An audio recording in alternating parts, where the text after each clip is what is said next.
প্রতীয়মান হয়েছে যে মূলত এই মূল আসামি অর্থাৎ আজিম হোসাইন তার স্ত্রী নুসরাত জাহান মিমের এই পরকীয়ার সম্পর্কে ক্ষুব্ধ হয়ে মিমের যে পরকীয়া প্রেমিক ইয়াসিন আরাফাত সে ভেবেছিল তার আপন ফুয়াতো ভাই ডিসিস্ট ইয়াসিন আরাফাত হচ্ছে মিমের পরকীয়া প্রেমিক। এই ক্ষোভ থেকে সে এই আমাদের ডিসিস্ট ইয়াসিন আরাফাতকে সে গত 11ই আগস্ট 2025 তারিখে সে কৌশলে ডেকে নিয়ে গিয়ে এই ক্ষোভ থেকে হত্যা করে এবং এই সংক্রান্তে ইয়াসিন আরাফাতের মা বাদী যিনি যে মামলাটি করেন মামলাটি বর্তমানে আমাদের কাছে তদন্তাধীন রয়েছে এবং আমরা আশা করছি খুব শীঘ্রই আমরা মামলাটি তদন্ত কার্যক্রম শেষ করে আমরা প্রকৃত আসামিদেরকে যারা যে 2 দিন বাকি আছে তাদেরকে গ্রেফতার করে আমরা বিজ্ঞ আদালতে সোপর্দ করতে পারবো।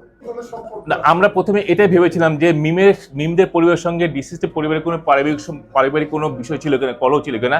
আমরা প্রথমত মূলত এই বিষয়টিকে সামনে নিয়ে তদন্তে এগিয়েছিলাম যে মিমের ফ্যামিলির সঙ্গে ডিসিস্ট ইয়াসিন আরাফাতের ফ্যামিলির কোনো পারিবারিক অর্থাৎ জমিজমা বা বিষয় সম্পত্তি নিয়ে কোনো ঝামেলা ছিল কিনা। এগুলো নিয়ে বিভিন্ন তথ্য উপাত্ত সংগ্রহ করতে গিয়ে আমরা আসলে পুরো বিষয়টি আমাদের নজরে আসে যে মিমের সাথে যে কারো পরকীয়া প্রেম ছিল বা তাদের দাম্পত্য জীবনে কলহ ছিল, মিমের সঙ্গে তার স্বামী আজিমের যে দাম্পত্য কলহ ছিল, এই বিষয়গুলোকে নিয়ে আমরা তদন্ত করতে গিয়ে আসলে পুরো বিষয়টা আমাদের কাছে আস্তে আস্তে পরিস্ফুটিত হয়।